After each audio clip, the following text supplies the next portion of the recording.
Fala pessoal, professor Michel aqui, eu sou especialista em Física para a Medicina nas Particulares do ES. No vídeo de hoje eu vou resolver duas questões chave sobre esse assunto para que você acerte todas as questões daqui em diante. Se você se interessou por esse conteúdo, deixe seu like, se inscreva no canal e ative o sininho das notificações. Bora pro vídeo? Vamos para a questão número 47. A questão fala o seguinte: em um procedimento laboratorial foi utilizada uma fonte térmica cuja potência é de 3,2 kW, com rendimento de 60%, para aquecer 1 litro de água 1000 gramas, a partir da temperatura ambiente de 20 graus Celsius até a temperatura específica para o procedimento. Se essa fonte ficou ligada por 1 minuto e 40 segundos, qual a temperatura da água para realizar o procedimento? Opa, peraí, vamos com calma. Primeiramente, então, nós vamos adotar os dados da questão. Então, o que foi fornecido para mim aqui na segunda linha da questão? E a fonte térmica tem potência de 3,2 kW. Então, eu vou representar potência por pote, beleza? Então, pote igual a 3,2 kW. Joia? Já vou trocar esse quilo aqui pelo que ele significa em termos de número, significa 1000. Então seriam aqui 3,2 mil watts, que dá a mesma coisa que 3.200 watts de potência. Beleza. Ele falou o seguinte, que essa fonte tem um rendimento de 60%. Ixi, o que é rendimento de 60%? É que dessa energia fornecida pela fonte, que são os 3.200 watts por segundo, quer dizer, seriam a mesma coisa que 3.200 joules por segundo. Então, desses 3.200 joules por segundo, só 60% serão aproveitados. Então, eu vou chamar rendimento de R, então essa fonte tem um rendimento de 60%. Beleza. Para aquecer 1 litro de água, então tem um volume de água aí de 1 litro, que é a mesma coisa. A questão foi boazinha com a gente. Então, ele já deu o equivalente de 1 litro em massa, em termos de massa, que seriam 1000 gramas. Joia, já vou anotar esse dado. Para sair de uma temperatura que é de 20 até uma temperatura específica para esse procedimento. Então, vou colocar como sendo θ 0 a temperatura inicial, que seria 20 graus Celsius. E θ final, o objetivo da questão. Joia. Aí, no último parágrafo, ele fala o seguinte: se essa fonte ficou ligada por 1 minuto e 40 segundos, então ele deu tempo de funcionamento da fonte. Então, o tempo eu vou representar por ΔT. Joia? Então, vou usar ΔT para representar tempo. Nós temos duas unidades de medida diferentes para o tempo. Nós temos minuto, 1 minuto e 40 segundos. Já vou transformar tudo para uma unidade só. Então, vou colocar para o Sistema Internacional de Unidades, que é segundo, né? Então, 1 minuto são 60 segundos, então mais os 40 segundos que eu já tenho. Então, um total aí de 100 segundos. Joia? Beleza. E o objetivo da questão é descobrir qual é a temperatura final. Esse é o objetivo da questão. Então, agora o que nós vamos fazer? Tentar identificar qual é o conteúdo abordado. Como eu falei inicialmente, aqui nós estamos falando da calorimetria. E a fórmula central da calorimetria, para resolver vários problemas da física, é essa: Q é igual a mc ΔT. Quem é quem aqui dessa formuleta, né? ΔT seria a variação de temperatura, Czinho seria o calor específico. Como nós estamos falando de água aqui, então eu vou usar o calor específico da água, que a princípio é um dado que a gente precisa trazer ou levar para a prova, assim como o valor de π, assim como a densidade da água, que é 1. Então o calor específico a gente também tem que saber. Então, como aqui nós estamos falando de água, o calor específico que eu vou usar aqui vai ser C igual a 1 cal por grau Celsius. Esse é o calor específico. E por que é específico? Porque cada substância tem o seu número, o seu valor de calor específico, né? Então, por isso, específico. Beleza? Então, para terminar aqui nossa explicação, M aqui seria a massa da substância. E aí, para finalizar, o que é mais importante aqui seria Q. Quem é Q aqui? Q seria quantidade de calor sensível. Fisicamente falando, o que seria a quantidade de calor sensível?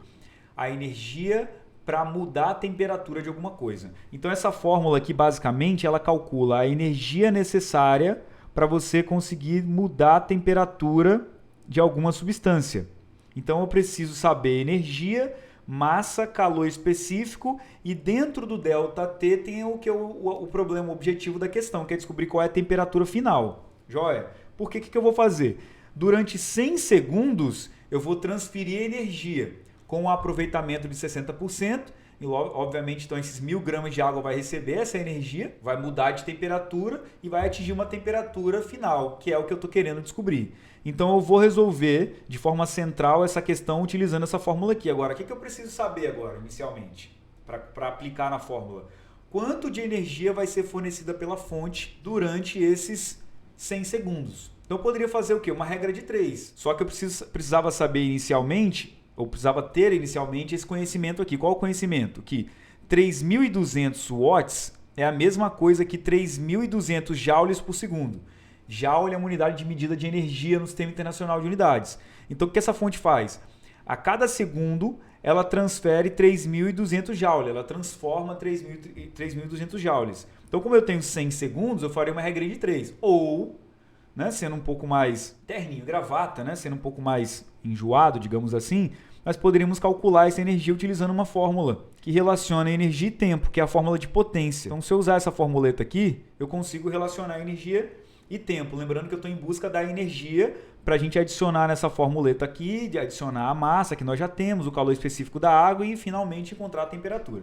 Então, substituindo tudo que eu tenho uma potência de 3.200 watts, a energia que é o que eu quero saber e o tempo de funcionamento, que seriam 100 segundos. Então, passando esses 100 segundos para o outro lado, o que eu vou ter? Eu vou ter 3.200 vezes 100 segundos é a energia que essa fonte vai transmitir. Lembrando que ela tem um rendimento de 60%, ou seja, eu vou perder alguma coisa aí, vou perder 40% no caso, né? Então eu vou ter uma energia 320 joules.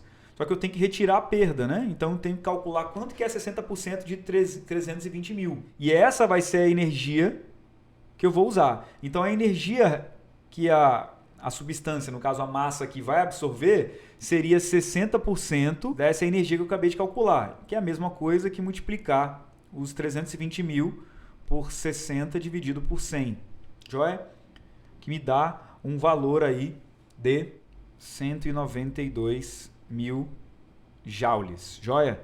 Beleza, então já tenho aqui a energia, só tem um porém. Qual é o porém? Quando eu usar essa formuleta aqui para resolver o problema, eu vou usar o C em caloria por grama grau Celsius. E o que eu encontrei aqui foi a energia em joule. Ou seja, eu vou ter que usar esse fatorzinho de conversão aqui. Então existe um fator de conversão entre caloria e joule.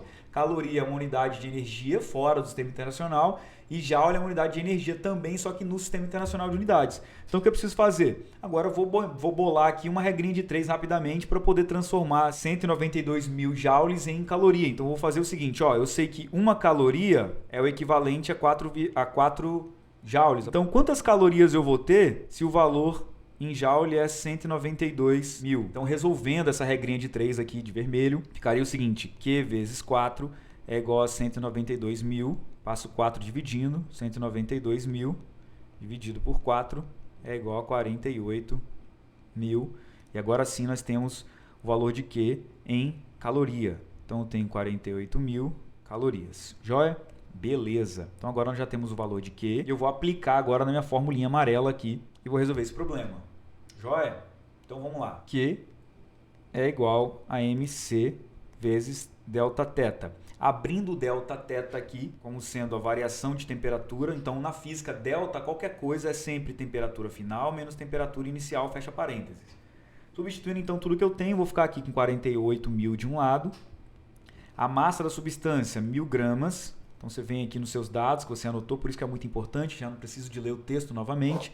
Então, aqui nos dados, o calor específico da água, que é 1, a temperatura final, que é o que a gente quer saber, menos a temperatura inicial, que são os 20 graus Celsius. Agora é trabalhar aqui um pouco de álgebra, né? O que eu já posso fazer? Já posso cancelar aqui 3 zeros com 3 zeros do outro lado. Então, agora eu tenho 48 igual a θ menos 20.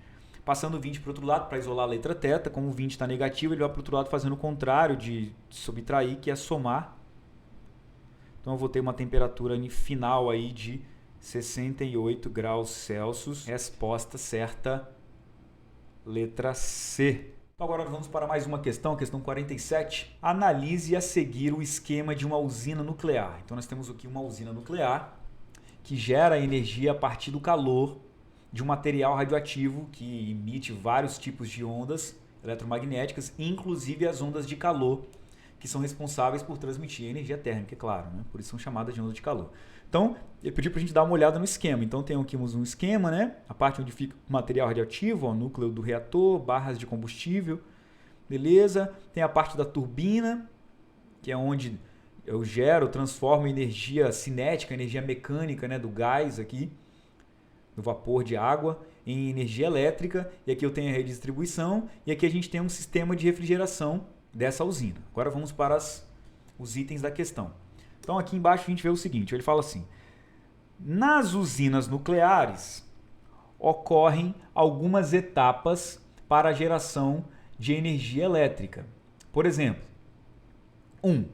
No reator produz-se calor através da fissão nuclear para o aquecimento do vapor de água. Então aqui nessa região a gente tem o item 1. Número 2. O vapor de água é lançado contra as pás da turbina. Então você percebe que aqui a gente tem um líquido que recebe a energia dos reatores. Esse líquido entra nessa tubulação e depois ele retorna para o reator. Nesse momento, esse líquido troca calor com água que está aqui ocupando esse compartimentinho aqui. Então eu tenho água aqui. Essa água recebe essa energia, troca calor, né, com esse líquido que eu coloquei em amarelo aqui, vira vapor, e aí esse vapor é canalizado em direção às turbinas. As turbinas nada mais são do que pás, grandes pás, ligadas a motor elétrico. Então quando esse vapor gira as pás, ele gira o motor elétrico e nesse momento aparece uma corrente induzida, e essa corrente induzida é distribuída através da redistribuição. Beleza, tá certo. Então, item 2. Item 3. O eixo da turbina está ligado a um gerador que transforma energia mecânica em energia elétrica. Acabamos de falar sobre isso. Item 4. O vapor é enviado ao sistema de refrigeração, no qual se condensa, quer dizer, sai de vapor e vira líquido, condensar, e volta à caldeira. Beleza, então esse vapor ele sai, entra em contato aqui com uma outra tubulação que tem água também numa temperatura inferior e volta e o processo acontece novamente. Beleza. Aí a questão fala o seguinte: nessa etapa, ou na etapa 4, um outro sistema contendo água é utilizado através de bombas, como representado na figura. Então, na etapa 4, que é essa etapa em que o vapor é enviado de volta, vou até usar uma cor diferente. Então, nessa etapa aqui, ele está falando dessa etapinha aqui, ó. Então, nessa etapa 4, outro sistema contendo água é utilizado através das bombas, como representado na figura. Então, aqui eu tenho aqui um sistema, ó, onde tem uma entrada de água, ele vai lá embaixo, sai, passa aqui nessa serpentina e recebe a energia do vapor de água, volta, entra lá na torre de refrigeração e depois ele sai de novo para o fornecimento de água. É isso que ele está falando ali. Aí a pergunta vem: esse outro sistema utiliza água porque possui, letra A. Então, esse sistema que eu pintei de azul escuro, ele utiliza água por quê? Porque a água tem alta condutibilidade térmica, ela tem baixo ponto de ebulição, tem baixa tensão superficial, tem alto calor específico. Então a gente precisa saber isso para resolver essa questão. Será que a água tem alta condutibilidade térmica, ou seja, ela conduz bem o calor? O que a gente sabe? Os materiais que conduzem bem o calor são os metais. Então eu trouxe aqui uma tabela com alguns coeficientes de condutibilidade térmica. Então vamos lá, hein? Então dá uma olhadinha aí nessa tabela para a gente dar uma olhada nos materiais que têm maior condutibilidade térmica. Então nessa coluna, a coluna da direita representa a condutibilidade térmica dos materiais. Então vocês reparem aí, ó, que todos os metais têm valores significativos para a condutibilidade térmica, que é um coeficiente, é um número que representa quanto aquele material conduz com facilidade a energia térmica, joia? Aí você olha para o vidro, 0,72, e quando você olha para a água, ela tem 0,61. Então, comparada com os metais, a água tem baixa condutividade térmica. Então, a gente vai voltar lá para a questão agora, para a gente eliminar esse item. Então, o item A, que falou que a água tem alta condutibilidade térmica, está errado. Por quê? Porque a água, na verdade, tem baixa condutibilidade térmica. Então, o item A está fora. O item B fala o seguinte, que a água é utilizada porque ela tem baixo ponto de ebulição. Então, eu trouxe aqui agora uma tabela para vocês darem uma olhada. Dá uma olhadinha. Então, ó, essa tabela ela mostra algumas substâncias e seus pontos de fusão e ponto de ebulição. O ponto de fusão é aquele momento em que existe uma transição da fase sólida para a fase líquida. Já é ponto de fusão. E o ponto de ebulição é aquela temperatura, aquela pressão específica em que há uma transição da fase líquida para a fase gasosa. E a gente percebe, por exemplo, que o metano tem um valor negativo, o mercúrio já tem um valor positivo, o álcool também tem um valor positivo, a água tem um valor positivo. Dos valores aqui relacionados, a água tem um valor consideravelmente alto quando a gente compara, por exemplo, com o metano. Então, a água, na verdade, ela tem um alto ponto de ebulição, comparado com algumas outras substâncias, beleza? Então, a gente vai eliminar a letra B, porque a água não tem baixo, pois a água, na verdade, tem alto ponto de ebulição. Beleza. Então, agora ficamos com o item C e com o item D.